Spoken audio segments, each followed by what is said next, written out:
ప్రధానమంత్రి సూర్యఘర్ పథకం కింద సబ్సిడీ విషయంలో వస్తున్న అపోహలపై కె కోటపాడు గ్రామీణ బ్యాంక్ మేనేజర్ స్పందించారు. ఈ సందర్భంగా ఆయన మాట్లాడుతూ బ్యాంకు ఇన్స్ట్రక్షన్స్ ప్రకారమే సబ్సిడీ అమలు చేస్తున్నామని, ఎలాంటి అన్యాయం జరగడం లేదని స్పష్టం చేశారు. సబ్సిడీ పేరుతో వినియోగదారుల్లో ఉన్న అపోహలు అవసరం లేదని, ప్రతి ప్రక్రియ ప్రభుత్వ మరియు బ్యాంకు నిబంధనల ప్రకారమే జరుగుతుందని తెలిపారు. అదేవిధంగా వినియోగదారులు సందేహాలు ఉంటే నేరుగా బ్యాంకును సంప్రదించాలని సూచించారు. బిల్డింగ్స్ ఉంటాయి కదా సార్, దానిపైన ఇది పెట్టుకోవడం జరుగుతుంది. పెట్టుకున్న కస్టమర్కి 78,000 రూపాయలు అనే సబ్సిడీ గవర్నమెంట్ ఇస్తుంది సార్. గవర్నమెంట్ సబ్సిడీ ఎలా ఇస్తుందంటే, మన ఓన్ అమౌంట్తో పెట్టుకున్నట్టయితే, మనం ఫర్ ఎగ్జాంపుల్ ఒక 2 లక్షల రూపాయలు అనుకోండి సోలార్ రూఫ్ టాప్. అదే ఒక అప్లికెంట్ తన ఓన్ ఫండ్స్తో 2 లక్షల రూపాయలు సోలార్ రూఫ్ టాప్ అనేది వెండర్స్ ఉన్నారు సార్. దీనికి పర్టికులర్గా సెలెక్టెడ్ వెండర్స్ ఉన్నారు. ఆ వెండర్స్ ద్వారా 2 లక్షల రూపాయలు వాళ్ళకి పే చేసి సోలార్ రూఫ్ టాప్ అనేది ఇన్స్టాల్ చేసిన తర్వాత, మనకి ఏదైతే ఏపీఈపీడీసీఎల్ డిస్కామ్ నుంచి మొత్తం ప్రొసీజర్ అంతా కంప్లీట్ అయిపోయిన తర్వాత, కంప్లీషన్ ఇచ్చిన తర్వాత త్రూ వెండర్ ద్వారా అండ్ అప్లికెంట్ సబ్సిడీకి అప్లై చేసుకోవచ్చు. ఒక 30 డేస్లో సబ్సిడీ అనేది రావడం జరుగుతుంది. సబ్సిడీ ఏదైతే కస్టమర్ ఇచ్చిన అకౌంట్ ఉంటుందో అకౌంట్లోకి సబ్సిడీ పడుతుంది సార్, 78,000 రూపాయలు. అది కస్టమర్ ఓన్ ఫండ్స్ ద్వారా పెట్టుకుంటే కదా. అందరు కస్టమర్లు ఓన్ ఫండ్స్ ద్వారా పెట్టుకోలేరు కాబట్టి బ్యాంకులకి గైడ్లైన్స్ ఇవ్వడం జరిగింది సార్. అంటే లోన్స్ ప్రొవైడ్ చేయమని. లోన్స్ ప్రొవైడ్ చేయడం గైడ్లైన్స్ ఏమంటే 90% ప్రాజెక్ట్ కాస్ట్ లోన్ ఇస్తారు సార్. అంటే 10% కస్టమర్ పెట్టుకోవాలి ఇనీషియల్గా 10% కస్టమర్ పెట్టుకున్నప్పుడు ఒక 2 లక్షల ప్రాజెక్ట్ కాస్ట్ అనుకుంటే 20,000 కస్టమర్ పెట్టుకుంటారు. 1,80,000 అనేది బ్యాంక్ ద్వారా లోన్ ప్రొవైడ్ చేయడం జరుగుతుందండి.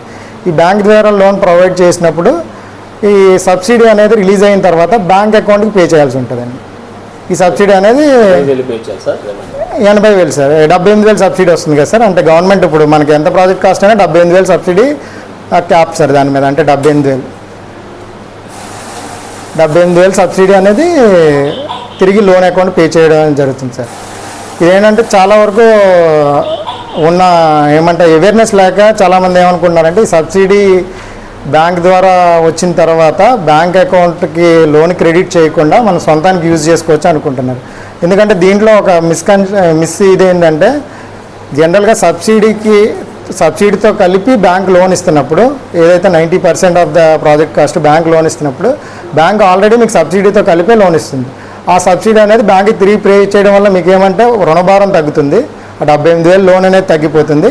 మీ ఈఎంఐ అనేది కూడా రివైజ్ చేసుకోవచ్చు. అంటే ఈ మామూలుగా 2,000 చిల్లర పడే ఈఎంఐది మీకు అప్పుడు 1,500, 1,300 పడడం జరుగుతుంది. ఓన్గా పెట్టుకుంటా అంటున్నారు కదండి, ఓన్గా ఈ సోలార్ పెట్టుకుంటే వాళ్ళకి మీ బ్యాంక్ నుంచి ఇచ్చేవాళ్ళని చెప్పండి సార్. ఓన్గా పెట్టుకుంటే ఇంకా వాళ్ళు అంటే కొంతమంది ఎఫర్ట్ చేయగలుగుతారు కదండి. ఒక 2 లక్షలు అనేది వాళ్ళ దగ్గర ఉంది అనుకుంటే వాళ్ళ ఓన్ మనీతో వెండర్ ద్వారా పెట్టుకోవచ్చు అండి. వెండర్ని అప్రోచ్ అయ్యి అప్లికేషన్ పెట్టుకుంటే ఇంకా బ్యాంకుతో సంబంధం ఉండదు సార్. ఓన్లీ ఒక దగ్గర బ్యాంకుతో సంబంధం ఉంటుంది. వాళ్ళు ఏదైతే యాక్టివ్లో ఉన్న బ్యాంక్ అకౌంట్ ఉంటుందో సబ్సిడీకి దాన్ని ఇవ్వాల్సి ఉంటుంది. ఆ అకౌంట్లోనే సబ్సిడీ అనేది క్రెడిట్ అవుతుంది.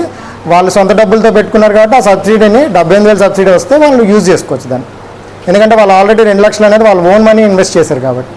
బ్యాంక్ లోన్ ద్వారా ఇచ్చినప్పుడు మాత్రం బ్యాంక్ ఇచ్చిన లోన్ కాబట్టి బ్యాంక్ లోన్ తిరిగిస్తే రుణభారం తగ్గుతుంది అండ్ ఈఎంఐ కూడా తగ్గుతుంది. ఈ ప్రొసీజర్ అంతా ప్రభుత్వ అధికారి నిర్ణయాలండి. Scheme guidelines sir. మీరు గూగుల్లో టైప్ చేసినా కూడా వస్తుంది, లేదంటే మన పిఎం సూర్యఘర్ బిజ్లీ యోజన అని చెప్పేసి మీరు గూగుల్లో టైప్ చేస్తే వస్తుంది. అండ్ ఏ బ్యాంక్ వెళ్ళినా కూడా మీకు దాని యొక్క వివరాలు ఇస్తారు. అంటే సార్ ఇక్కడ ఏంటంటే ప్రజలు అంటే ఎక్కువ ఇక్కడ ఏంటంటే కన్ఫ్యూజ్ అయ్యేది, సబ్సిడీ అంటున్నారు, తీరా చూస్తే మళ్ళీ అమౌంట్ మొత్తం కట్టమంటున్నారు, ఇంతలో మాకు సబ్సిడీ వచ్చింది ఏముంది, అది అక్కడ కన్ఫ్యూజ్ అవుతారు సార్. దాని గురించి ఇంకోసారి సార్ అంటే ఇప్పుడు మన ఓన్ ఫండ్స్తో పెట్టుకున్నప్పుడు మనకు సబ్సిడీ వస్తుంది సార్. బ్యాంక్ లోన్ సబ్సిడీతో కలిపి మీకు ఇచ్చేస్తున్నప్పుడు ఆ సబ్సిడీ అనేది బ్యాంక్కే తిరిగి పే చేయాలి కదా సార్. మీరు అంటే ఇప్పుడు మీరు ఏదైతే ఓన్ ఫండ్స్ మొత్తం మీరు పెట్టుకుంటున్నారనుకోండి, మీరు ఆల్రెడీ మీ ఫండ్స్ మీరు ఇన్వెస్ట్ చేశారు కాబట్టి బ్యాంక్ ఇది గవర్నమెంట్ నుంచి వచ్చే సబ్సిడీ అనేది కస్టమర్లు యూజ్ చేసుకోవచ్చు. బట్ అలా కాకుండా లోన్కి వెళ్తున్న పక్షంలో మీకు ఏదైతే లోన్ ఉందో సబ్సిడీతో కలిపిస్తున్నారు బ్యాంక్. ఇది బ్యాక్ ఎండ్ సబ్సిడీ అండి. మనం ఫస్ట్ లోన్ ఇచ్చిన తర్వాత బ్యాక్ ఎండ్ ద్వారా సబ్సిడీ క్రెడిట్ అవుతుంది. అది కస్టమర్ అప్లై చేసుకోవాలి మన పోర్టల్ ద్వారా, సూర్యఘర్ పోర్టల్ ద్వారా. ఆ పోర్టల్ అప్లై చేసుకున్నప్పుడు కస్టమర్ అకౌంట్కి అనేది క్రెడిట్ అవుతుంది. సో ఆ కస్టమర్ చేయాల్సిన పని ఏమంటే, కస్టమర్ క్రెడిట్ అయిన తర్వాత లోన్ అమౌంట్కి దాన్ని ఇచ్చేసుకోవాలి. చాలా కొన్నిసార్లు ఏమంటే డైరెక్ట్ లోన్ అకౌంట్ నెంబర్ అనేది ఇవ్వడం జరుగుతుంది. బట్ వెండర్ ద్వారా లాస్ట్ సబ్సిడీ రిలీజ్ అయ్యేటప్పుడు అకౌంట్లో ఏమైనా ప్రాబ్లమ్స్ ఉన్నా, రీసెంట్గా మెర్జర్లు అవ్వడం, లేదంటే ఏమన్నా సిబిఎస్ మైగ్రేషన్స్ అవ్వడం వల్ల అకౌంట్ నెంబర్లు చేంజ్లు అవి ఉంటాయి కాబట్టి కస్టమర్కి ఒకసారి కన్ఫర్మేషన్ తీసుకుంటారు. ఆ కన్ఫర్మేషన్ టైంలో కస్టమర్కి సబ్సిడీ ఏ అకౌంట్కి రావాలనేది కస్టమర్ కన్ఫర్మ్ చేయాల్సి ఉంటుంది. లోన్ తీసుకున్న ప్రతి కస్టమర్ మాత్రం లోన్ అకౌంట్ కన్ఫర్మ్ చేసుకోవాలి. ఎందుకంటే డైరెక్ట్ లోన్కి పడితే ఇంకా మీకు అమౌంట్ అనేది లోన్ అమౌంట్ అనేది తగ్గుతుంది, ఈఎంఐ రివైజ్ అవుతుంది. ఇది ఈ సూర్యగారు అనేది చాలా మంచి స్కీమ్ అండి. దీని ద్వారా ఏంటంటే మా దగ్గర ఒక 15 దాకా ఇచ్చామండి లోన్స్. అందరికీ కూడా బిల్స్ అనేవి జీరో వస్తున్నాయి. చాలామందికి ఏంటంటే రిటర్న్ అమౌంట్ కూడా పడుతున్నాయి. అంటే మనకి మంత్లీ వచ్చే కరెంట్ బిల్ జీరో అయిపోయింది. అండ్ ఆల్సో ఒక 500 నుంచి అంటే మనకి వింటర్లోనే 500 నుంచి 600 వరకు కస్టమర్కి లాభం చేకూరుతుంది మంత్లీ.